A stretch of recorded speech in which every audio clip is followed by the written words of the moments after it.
¿Alguna vez te has preguntado qué pasa con esos proyectos millonarios que un día prometieron cambiar España, pero que hoy están completamente abandonados? Desde túneles que nunca se usaron hasta pueblos fantasma y hoteles prohibidos junto al mar. Hoy te voy a llevar por un recorrido por algunos de los proyectos abandonados más impactantes de España y te contaré las historias detrás de ellos. ¿Por qué se construyeron? ¿Por qué fracasaron? ¿Y qué queda de ellos hoy? Bienvenidos al lado olvidado del progreso. El túnel de la Engaña, Burgos, Cantabria. La historia del túnel es una de las más impresionantes y tristes de la ingeniería española del siglo XX. La idea era crear una línea que facilitara el transporte de mercancías desde el interior hasta el mar Cantábrico. Un túnel de casi 7 kilómetros conectaría Burgos con Cantabria atravesando la cordillera Cantábrica. En su época habría sido el túnel ferroviario más largo de España. Las obras comenzaron en 1941 en plena posguerra española bajo el régimen de Francisco Franco. Gran parte de la mano de obra la formaban presos del franquismo. Trabajaban bajo custodia militar, en condiciones extremas, frío constante, humedad permanente, jornadas de más de 12 horas, herramientas manuales, dinamita y maquinaria mínima. Recibían comida escasa y muchos se enfermaron de tuberculosis o silicosis por el polvo. Los presos vivían en barracones cercados con alambre de espino en la zona de Vega de Paz. Aunque no hay registros oficiales, los testimonios orales de trabajadores y vecinos hablan de varios fallecidos durante los 18 años de obras, tanto por derrumbes como por enfermedades y accidentes. En 1959, después de casi 2 décadas, los obreros lograron unirse desde ambos lados. El túnel estaba excavado completamente, pero nunca llegó a usarse. ¿Por qué? Porque el resto de la línea ferroviaria Santander-Mediterráneo nunca se completó. Los costes eran enormes, el terreno difícil y el interés político se desvaneció. Además, España estaba empezando a apostar por el transporte por carretera, más rentable. Así, el túnel quedó listo, pero vacío. Una obra colosal, sin vías, sin tren y sin propósito. Durante años el túnel fue sellado con rejas, aunque algunos aventureros y senderistas se han atrevido a recorrerlo. En su interior la oscuridad es total, solo el sonido del agua, el viento y el eco de los pasos. Hoy el túnel de la Engaña se considera mucho más que una obra inacabada. Es un símbolo del sacrificio anónimo, del trabajo forzado y del fracaso de una ambición desmedida. Representa a la vez la capacidad humana de construir lo imposible y la tragedia de quienes lo hicieron sin libertad ni recompensa. Un túnel que nunca vio pasar un tren, pero que todavía guarda el eco de los que lo cavaron con sus propias manos. La historia de la central nuclear de Valdecaballeros en Extremadura. Una historia de ambición, miedo, política y una enorme inversión que acabó en nada. En los años 70, España vivía un momento de expansión económica. El petróleo subía, la demanda eléctrica crecía y el gobierno franquista apostó por la energía nuclear como el futuro del país. En 1972 se aprobó un ambicioso programa nuclear con la idea de construir hasta 20 centrales por todo el territorio. Entre ellas estaba Valdecaballeros, en la provincia de Badajoz, junto al embalse de García de Sola, un lugar ideal por su abundante agua para refrigerar los reactores. Las obras comenzaron en 1975. El proyecto preveía 2 reactores de 930 megavatios cada uno. Se estimaba que podría abastecer de electricidad a toda Extremadura y buena parte de Andalucía. Durante varios años el lugar fue un hervidero de actividad. Miles de obreros, camiones, hormigón, torres metálicas y carreteras nuevas. Pero en 1982, con el cambio del gobierno, la política energética cambió radicalmente. El gobierno, presionado por los movimientos antinucleares y los problemas económicos, decidió frenar el desarrollo nuclear. En 1983 se decretó una moratoria nuclear. Todas las centrales debían detener sus obras. Valdecaballeros quedó afectada de lleno. El reactor 1 estaba construido al 70%, el reactor 2 al 60%. De la noche a la mañana la obra se paralizó. Miles de trabajadores fueron despedidos. Las grúas quedaron quietas y las estructuras a medio levantar. El proyecto costó unos 240 millones de euros actuales y nunca produjo un solo kilovatio.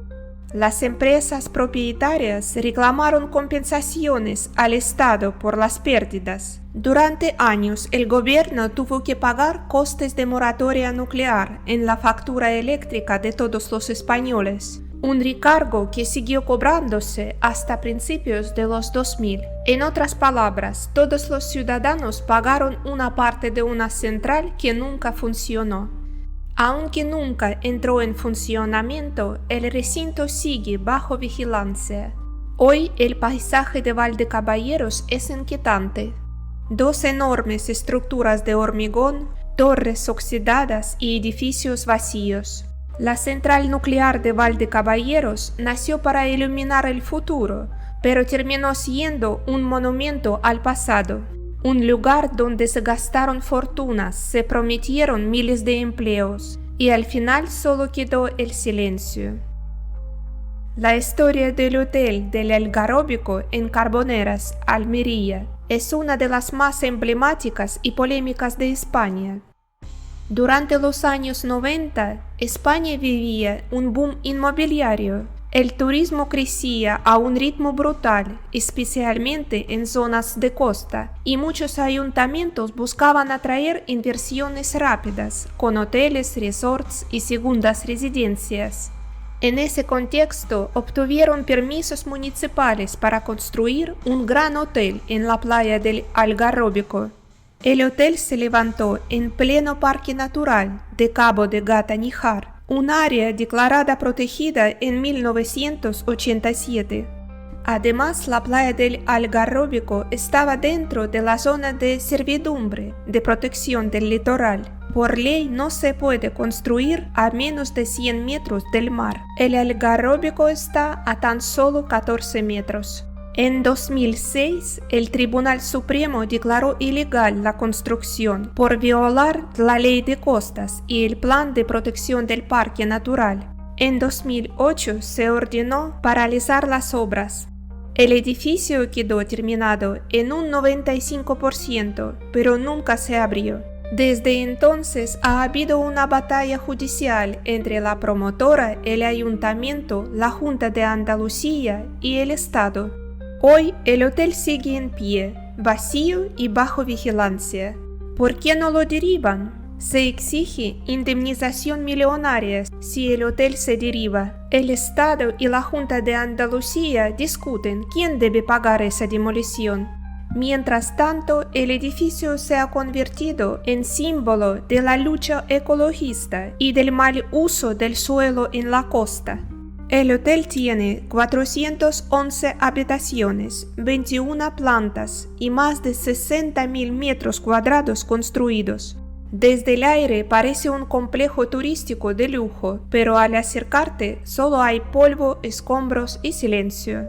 Este hotel se construyó en lugar equivocado y con los permisos equivocados. Un proyecto nacido del sueño turístico que terminó convertido en un símbolo del desastre ambiental. Nadie quiso asumir la culpa. Y hoy, 20 años después, el Algarrobico sigue mirando al mar, sin huéspedes y sin futuro. La historia de Salto de Castro, Zamora, es fascinante porque no se trata de un pueblo que murió lentamente, sino de uno que nació con un propósito muy concreto y dejó de tener sentido cuando ese propósito desapareció. Salto de Castro fue construido artificialmente en los años 50. El objetivo era muy claro: dar vivienda a los trabajadores que construían y operaban la presa hidroeléctrica de Castro en el río Duero. Se construyó todo un poblado desde cero, viviendas para más de 300 personas, escuela, iglesia, bar, piscina, un pequeño cine y zonas deportivas. Pero la intención nunca fue que fuera un pueblo permanente. Cuando la obra terminó en los años 60 y la central empezó a funcionar de forma automática, ya no hacían falta tantos trabajadores. En los años 70 empezaron a trasladar al personal a otras zonas. En los 80 apenas quedaban unas pocas familias. En 1989 se marchó la última. Desde entonces, el pueblo quedó completamente vacío, sin servicios, sin mantenimiento y sin vida. ¿Por qué nadie vuelve a vivir ahí? Porque el pueblo es la propiedad privada. En 2022 se puso en venta por 260.000 euros, pero ninguna operación llegó a concretarse formalmente. El pueblo está en un entorno precioso, pero remoto, lejos de servicios básicos como hospitales, supermercados o colegios. Aunque el pueblo se conserva bien, requiere millones de euros en rehabilitación, electricidad, agua, saneamiento, carreteras. Y ahí sigue, vacío pero en pie, visitado por curiosos exploradores urbanos y reporteros. Salto de Castro no murió, simplemente cumplió su función. Fue un pueblo creado para una presa, no para durar toda una vida. Es un lugar donde el tiempo se detuvo y donde todavía se siente el eco de las familias que un día lo llenaron de vida.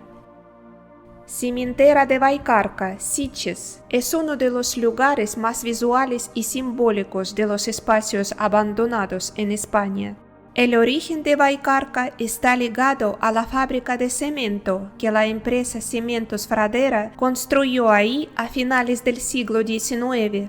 El sitio se eligió por 3 razones clave: riqueza en piedra caliza, la materia prima del cemento, acceso directo al mar, ideal para transportar el producto por barco, conexión ferroviaria con la línea que une Sitges y Barcelona. El lugar se convirtió en un punto estratégico, se construyó un pequeño puerto, un pueblo para los trabajadores y una estación de tren para conectar todo.